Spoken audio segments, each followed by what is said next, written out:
Assalamualaikum warahmatullahi wabarakatuh. Salam guru penggerak. Bapak dan Ibu guru hebat, pada kesempatan kali ini saya akan memaparkan hasil dari tugas modul 1.1, demonstrasi kontekstual refleksi filosofi pendidikan nasional Ki Hajar Dewantara. Saya Nur Aini, calon guru penggerak angkatan 8 Kota Cilegon. Di bawah arahan Bapak Taufikur Rahman selaku fasilitator dan Ibu Niswatul Hasanah sebagai pengajar praktik. Tokoh dalam komik ini diantaranya Bu Dina, Pak Raffi yang merupakan guru di sebuah sekolah dasar. Mengapa hari ini anak-anak tidak bersemangat mengikuti pembelajaran ya? Sejenak Pak Raffi berkunjung ke kelas Bu Dina dan melihat murid-muridnya begitu bersemangat.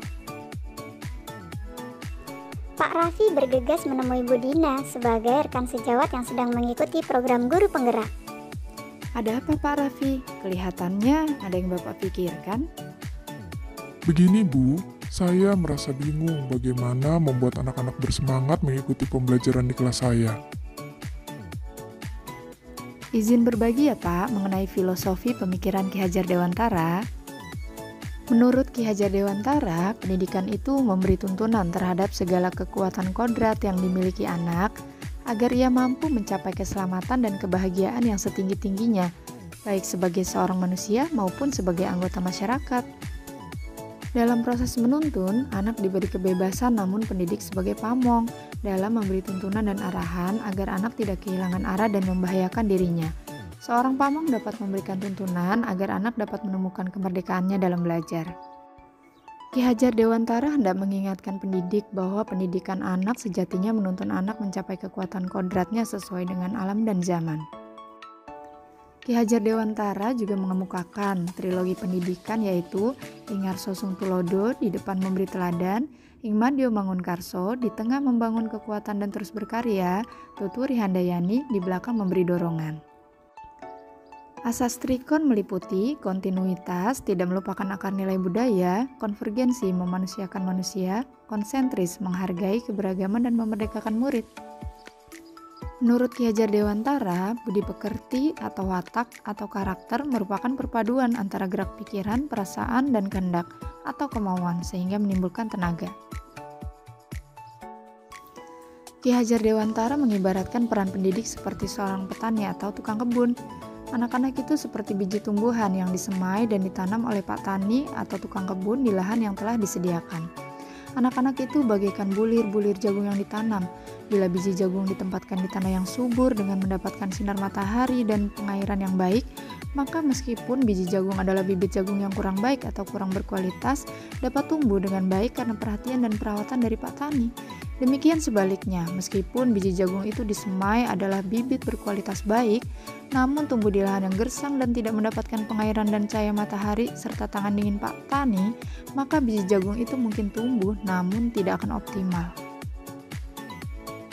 Filosofi Ki Hajar Dewantara mengenai asas Trikon, Bapak Iwan Syahril melambangkannya sebagai sistem tata surya, di mana murid digambarkan sebagai planet yang mengorbit pada matahari sebagai simbol nilai kemanusiaan dalam garisnya masing-masing. Setiap planet berevolusi dengan kecepatan yang berbeda-beda, namun tak pernah berhenti bergerak.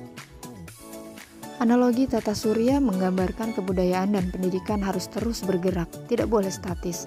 Perubahan adalah hal yang kekal dan harus terus terjadi. Kebudayaan yang berbeda ada untuk menguatkan dan sumbernya adalah nilai-nilai kemanusiaan.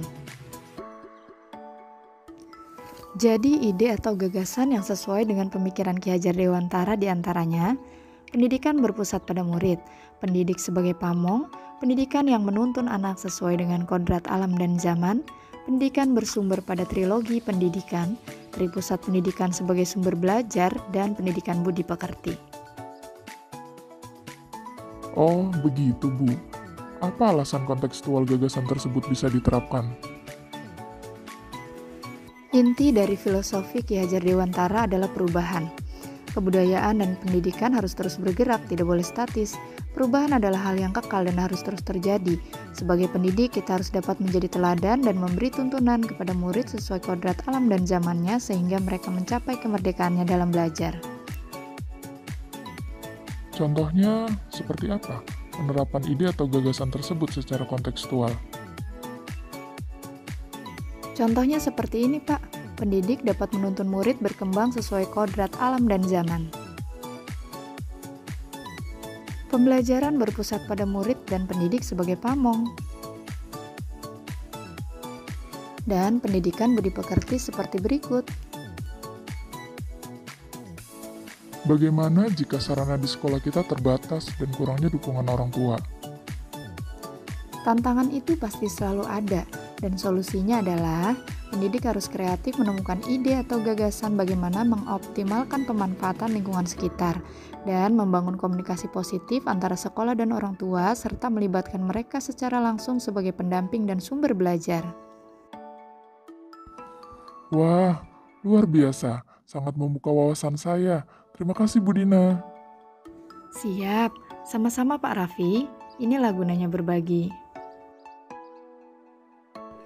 Pak Raffi kembali ke kelasnya dengan perasaan bahagia dan antusias untuk membuat perencanaan penerapan filosofi pemikiran Ki Hajar Dewantara di kelasnya demi mewujudkan kemerdekaan murid dalam belajar.